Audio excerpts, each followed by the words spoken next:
America কিন্তু এখন ব্যাকফুটে, সম্পূর্ণ ব্যাকফুটে পড়ে গেছে, কারণ যুদ্ধ ছড়ায় পড়ছে, গৃহযুদ্ধ। অলরেডি ইরাকের মধ্যে আমেরিকান এম্বাসিকে পোড়ায় দিছে, এবং আজকে সকাল থেকে লেবানন থেকে হিজবুল্লাহরা মিসাইল আক্রমণ শুরু করছে।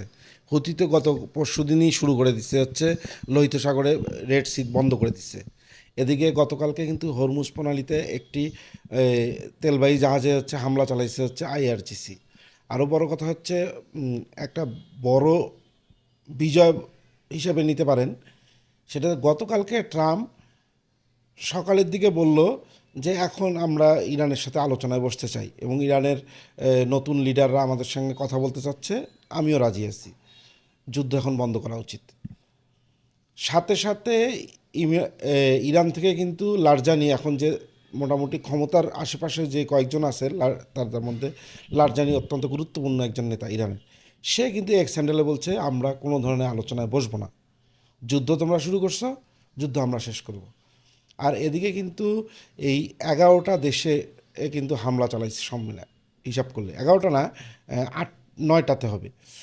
এগুলোতে কিন্তু এখন যুদ্ধ ছড়ায় পড়ছে, এবং ইরান কিন্তু টার্গেট করে তেল আবিব এবং দুবাই ও দোহা, এই তিনটা সিটিতে, মানে ইসরায়েলের তেল আবিব এবং আরব আমিরাতের দোহা এবং দুবাইয়ের সব বাণিজ্যিক এলাকাতে এখন হামলা শুরু করছে। বিশেষ করে দোহাতে এবং দুবাইয়ে সব বড় বড় হোটেলগুলো টার্গেট করা শুরু করছে, এবং আরব আমিরাতের যেটা ইন্ডাস্ট্রিয়াল এরিয়া সেখানে আঘাত করা শুরু করছে। এবং আজকে সকালে কিন্তু ইরান ইসরায়েলের যে পারমাণবিক কেন্দ্র আছে সেখানেও হামলা চালাইছে, ড্রোন এবং মিসাইল। ইরান কিন্তু অল আউট ওয়ারে যাচ্ছে। এবং সবচেয়ে বড় কথা হচ্ছে, এই অঞ্চলে আমি গতকালকের ভিডিওতে বলছি, এই অঞ্চলের সবচেয়ে বড় বাস্তবতা কি জানেন? ইরানের হচ্ছে এখন দুই ভাগে ভাগ হয়ে যাবে ইরান। এক হচ্ছে আইআরজিসি গ্রুপ, আরেক হচ্ছে এই যারা একটু সেকুলার কোয়ালিটির, যারা হচ্ছে আমেরিকার সঙ্গে নেগোসিয়েশন করতে চাবে। এইখানে একটা গৃহযুদ্ধ চান্স আছে। এবং ইরাকের মধ্যেও কিন্তু তাইয়েবা হিজবুল্লাহ যেটা আছে, তারা কিন্তু ভয়ঙ্কর, সংখ্যায় কম, 50-60 হাজার, কিন্তু তারা কিন্তু আমেরিকাকে মাইরা তাড়াইছে ইরাক থেকে, এটা মনে রাখবেন। এরা কিন্তু গত পরশু দিন থেকে নেমে পড়ছে। আবার এদিকে হুতি কিন্তু ভয়ঙ্কর, হুতিও হামলা শুরু করছে। ওদিক দিয়ে হিজবুল্লাহ তারা হামলা শুরু করছে। এখন আপনারা সাময়িকভাবে বলতে পারেন কি যে আমেরিকা ইসরায়েল তো খমনিকে মেরে দিচ্ছে, আর কত প্রায় 160 জন শিশুকে সহ শত শত মানুষকে হত্যা করছে। ইরানের তো একদম সব কিছু তামা তামা বানায় ফেলতেছে। এই হিসাবটা করলে হবে না। ইরানের লাশ বা মুসলমানদের লাশ গনে কোনো লাভ নাই। সেই লাশের ভ্যালু অনেক আগে বিক্রি করে দিছে এই যে মধ্যপ্রাচ্যের যে বাদশাগুলো আছে, তারা এই মুসলমানদের লাশ অনেক আগেই বিক্রি করে দিছে এই ইসরায়েলের ইহুদিদের কাছে এবং আমেরিকার কাছে। অতএব এই লাশের মূল্য নাই, লাশের মূল্য হচ্ছে আমেরিকান সোলজারের, লাশের মূল্য ইহুদিদের, লাশের মূল্য হচ্ছে এই মধ্যপ্রাচ্যের বাদশাদের ফ্যামিলিরা, এগুলো হচ্ছে লাশের মূল্য। এদের একজনের লাশ পড়লে শত শত ইরানের লাশের বিনিময়েও ওই একটা লাশ পড়লেই যথেষ্ট। এবং অলরেডি কিন্তু আমেরিকার বডি কাউন্ট শুরু হয়েছে। এই আমেরিকার যখন এই বডিগুলো, বডি ব্যাগ যখন আমেরিকায় পৌঁছাবে, তখন কিন্তু ট্রাম্পের মসনদ কেঁপে উঠবে। আর ইসরায়েল কিন্তু সর্বোচ্চ আর 10-12 দিন টিকতে পারবে হচ্ছে এয়ার ডিফেন্স দিয়ে। কারণ কেন আমি বলি, আগে ইসরায়েলে যখন হামলা চালাইতো হুতি বা হিজবুল্লারা, তখন হয়তো কি এই যে এই মধ্যপ্রাচ্যে যে আমেরিকার প্রায় 28-29টা ঘাঁটি আছে, এই ঘাঁটিগুলো সবাই একসাথে এবং ইসরায়েলের নিজে মিলে এই রকেটগুলোকে থামানোর চেষ্টা করতো। তাতে হয়তো কি সফলতা দেখা যেত 100%। একটা রকেটও বা একটা মিসাইলও ইসরায়েলে আঘাত হানতে পারতো না। কারণ কেন? একসাথে প্রায় 7-8টা দেশের আকাশ প্রতিরক্ষা ব্যবস্থা ইরানকে বাঁচাইতো। শুধু ইরান এক, সরি, ইসরায়েলকে বাঁচাইতো। ইসরায়েল একা শুধু এটা প্রতিহত করতে হইতো না। এই যে এই অঞ্চলে যতগুলো সামরিক ঘাঁটি আছে আমেরিকার, সবগুলোর এয়ার ডিফেন্স একসাথে ঝাঁপায় পড়তো, তাতে সফলতা পাইতো। কিন্তু ইরান একটা বুদ্ধিমানের কাজ করছে, ইরান সব একসাথে আক্রমণ করছে। এখন এয়ার ডিফেন্স আর কোনটা কাকে থামাবে? যেটা হচ্ছে আগে এই ইসরায়েলের উপর হামলাগুলো ঠেকানোর কাজে সবাই ব্যস্ত ছিল, এখন তারা নিজেরা নিজেদের হামলা ঠেকানোর কাজে ব্যস্ত। এবং সবচেয়ে বড় কথা, আমেরিকার যেসব সামরিক ঘাঁটি আছে তাদের সেফটির কাজেই ব্যস্ত এখন এয়ার ডিফেন্সগুলো, ইসরায়েলকে সাপোর্ট দিতে পারতেছে না। আবার ইসরায়েলের যে ক্যাপাসিটি, সেই ক্যাপাসিটি এই হাইপারসনিক, সুপারসনিক, সাবসনিক মিসাইল ঠেকাইতে পারতেছে না, সাথে ড্রোন যাচ্ছে। এই মনে করেন $8-10 হাজার দিয়ে তৈরি ইরানের ড্রোনগুলো যাচ্ছে, এগুলোর ইন্টারসেপ্ট করতে হচ্ছে 10 বিলিয়ন 15 বিলিয়ন, 10 মিলিয়ন 15 মিলিয়ন ডলারের ইন্টারসেপ্ট দিয়ে। অতএব 10-15 দিনের বেশি কিন্তু আকাশ প্রতিরক্ষায় টিকে থাকতে পারবে না। আর এই অঞ্চলের, মনে রাখবেন, ইরান ভার্সেস যে এই অঞ্চলের 8-10টা দেশ, এদের কিন্তু সব অস্ত্রই হচ্ছে আমেরিকান। এখন এই যুদ্ধে আমেরিকার নিজের ঘাঁটি বাঁচাবে, নাকি এই দেশগুলোকে অস্ত্র দিবে, নাকি ইসরায়েলকে অস্ত্র দিবে, এই অস্ত্র কিন্তু সংকটে পড়ে পড়বে। আর মনে রাখবেন যে ইরানের ক্ষয়ক্ষতি হবে, ইরানের প্রচুর লাশ পড়বে, ওই লাশের হিসাব দিয়ে জয় পরাজয় চিন্তা করে লাভ নেই। ইরান এটা অ্যাকসেপ্টেড, কারণ লারজানি বলছে আমরা কোনো ধরনের আপোষে যাব না। আমেরিকা এবং ইসরায়েলের যে গণমাধ্যম, এরা কিন্তু এখন গতকালকে থেকে প্রপাগান্ডা শুরু করছে যে সিজফায়ারে চলে যাওয়া উচিত, এখন যদি ইরান চায় তাহলে আমরা সিজফায়ারে চলে যাব, আমরা যাকে ইরানের প্রধান হিসাবে নির্ধারণ করে দেবো তাদেরকে নির্ধারণ করে দিলেই আর আমরা আঘাত করব না। এগুলো করতেছে, করতে করতে করতে কিন্তু 7-8 ঘন্টা পরে এই ট্রাম্প আবার নিজে বলতেছে যতক্ষণ পর্যন্ত আমাদের সকল লক্ষ্য অর্জন হবে না ততক্ষণ আমরা হামলা চালাবো। এবং গতকাল রাতেও কিন্তু ভয়ঙ্কর হামলা চালাইছে আমেরিকা এবং ইসরায়েল মিলে। এইটা বিষয় না, এরা হামলা চালাবে, এটা মনে রাখবেন। ইরানের মানুষ মরবে, এটা মনে রাখবেন। এই এই এই বডিগুলা অনেক আগেই বিসর্জন দেওয়া। সমস্যা হচ্ছে ইসরায়েলের ইহুদি যখন মরবে, সমস্যা হচ্ছে আমেরিকার সেনাবাহিনী সদস্য যখন মরবে, তখনই হচ্ছে যুদ্ধের আসল চেহারা বের হয়ে আসবে। এবং এই চেহারা আজকে থেকেই বের হওয়া শুরু হয়েছে। অলরেডি ইসরায়েলে কিন্তু তারা স্বীকার করছে 28 জন মারা গেছে, এবং আমেরিকা স্বীকার করছে তাদের 3 জন সোলজার মারা গেছে এবং 10-12 জন আহত হয়েছে। মানে বিষয়টা কীরকম জানেন, এই ভিডিও ফুটেজগুলো দেখলে বা বিভিন্ন নির্ভরযোগ্য নিউজগুলো শুনলে, যে আমেরিকান সোলজাররা আর ইহুদিরা এরা হচ্ছে মানুষ না, এরা সবাই তৈরি হচ্ছে লোহা অথবা ডায়মন্ড অথবা প্লাটিনামের কিছুতে। এরা, এদের উপরে এত বড় বড় বোমাগুলো পড়ে, এদের উপর 10-12 তলা বিল্ডিং ভেঙে পড়ে, এদের তেমন কিছু হয় না। এরা হচ্ছে প্রথমে বলে যে না তেমন কেউ হয় নাই, কিছু হয় নাই, তবে 10-15 দিন 20 দিন পরে আস্তে আস্তে নিউজ বের হয় যে এরা কিছু আহত হয়েছে।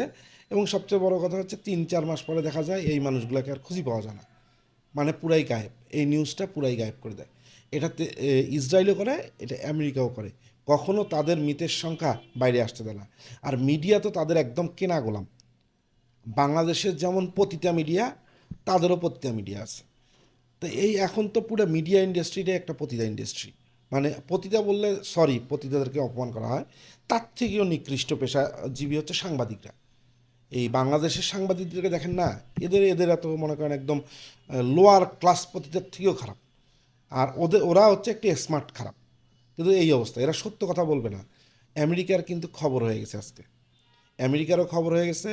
কারণ আমেরিকায় যখন এই আমেরিকান সোলজারদের লাশ পৌঁছাবে, আমেরিকানরা সেটা মেনে নেবে না, আমেরিকার সাধারণ নাগরিক মেনে নেবে না। কারণ ট্রাম্প নির্বাচন ফেস্টুনে ছিল যে সে আর নতুন যুদ্ধে যাবে না, সে এত বড় যুদ্ধ বাজায় দিল। আবার এদিকে ইসরায়েলের কিন্তু 10 দিন, সর্বোচ্চ 10 দিন টিকে থাকার ক্ষমতা আছে। তারপরে হবে কি জানেন, এখন হাইপারসনিক ঠেকাইতে ওদের ইন্টারসেপ্টার খরচ করতেছে। তারপরে এই কম দামি 5,000-10,000 টাকা দিয়ে তৈরি ছোট ছোট ড্রোনগুলো, যেগুলো হুতিরাও বানাইতে পারে, হিজবুল্লাও বানাইতে পারে, আর আইআরজিসিও বানাইতে পারে, একদম খুব স্বল্প পরিসরের মধ্যে বানায় ফেলতে পারে। এই ড্রোনগুলোর খেলা শুরু হবে হচ্ছে যদি যুদ্ধ 10 দিন বা 15 দিন গড়ায়, তারপরে তারপরে দেখবেন যে গণহারে ইহুদি মরতেছে এবং ওই অঞ্চলে চরম আকারে গৃহযুদ্ধ রূপ নেবে।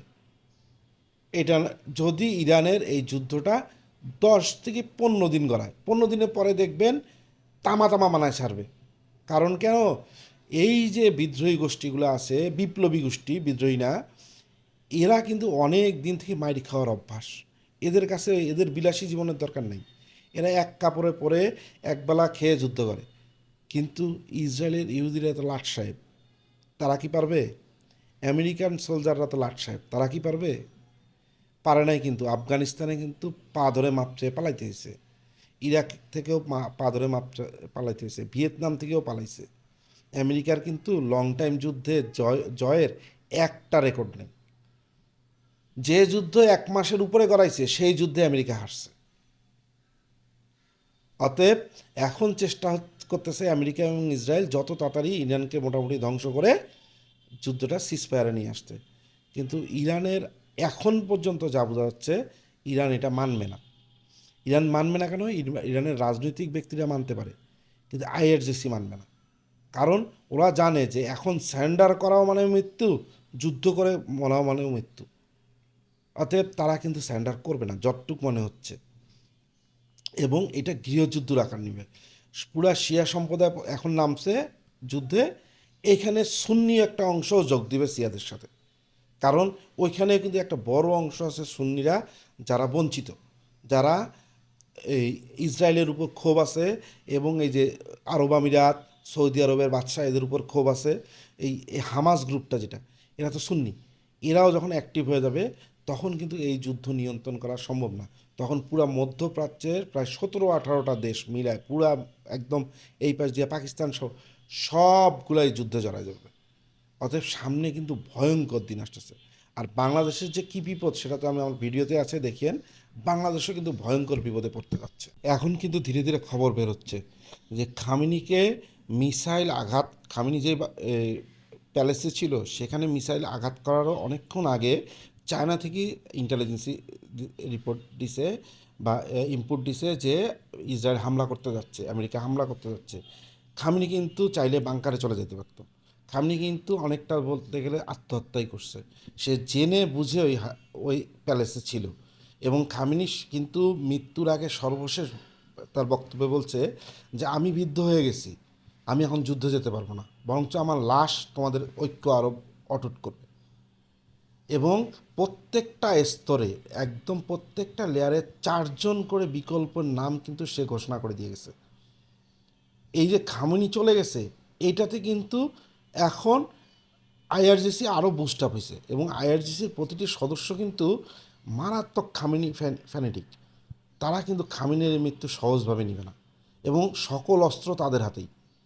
এই অস্ত্র কিন্তু ইরানের কোনো রাজনৈতিক মহলের কাছে না, সম্পূর্ণ আইআরজিসির হাতে। অতএব এই যুদ্ধটাকে সহজে থামানো যাবে এখন পর্যন্ত আশা করা যায় না। কারণ কেন?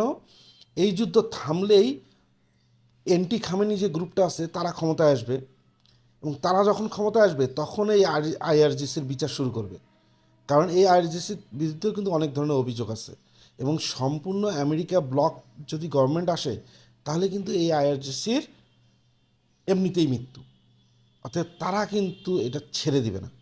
এবং হরমুজ প্রণালী কিন্তু তারা অলরেডি আঘাত করছে গতকালকে, এটা আরও ব্লক করবে, মানে পুরা বিশ্বকে তেলের অভাবে ডুবাবে। এবং এইখানেই আমি বাংলাদেশের বিপদের কথা বলতেছি। তেলের মূল্য কিন্তু আজকেই অলরেডি 10%+ বেড়ে গেছে আন্তর্জাতিক বাজারে। এটা কিন্তু আর 10 দিন বা 15 দিন যদি হরমুজ বন্ধ থাকে, যখন সবার স্টক কমে আসবে, সব দেশ তো আর বড় ধরনের স্টক করে রাখে না ক্রুড অয়েল বা ডিরেক্ট অয়েল, তখন তারা যখন তেলের চাহিদাটা পুরো বিশ্বব্যাপী বাড়বে, এই যে খেলা শুরু হবে তখনকার, তখন মাথা খারাপ হচ্ছে আমেরিকার, আর তখন মাথা খারাপ হচ্ছে এই ইসরায়েলের। এবং ওই অঞ্চলে যখন অর্থনৈতিক সমস্যা শুরু হবে, দেখেন মাত্র 48 ঘন্টা ধারণা করা হচ্ছে কয়েকশো বিলিয়ন ডলারের বিজনেস অর্থনীতিতে চাপ পড়ছে এই অঞ্চলের। এখন যদি আরব আমিরাত আর সৌদি আরবের এই তেল ক্ষেত্রগুলো কয়েকটাতে আঘাত করে ফেলে আইআরজিসি, তাহলে খেলা জমে যাবে, পুরো বিশ্ব এখানে ইনভলভ হয়ে পড়বে, এবং এটা তৃতীয় বিশ্বযুদ্ধের দিকেও যদি রূপ নেয় তাহলে আমি অ্যাটলিস্ট অবাক হব না।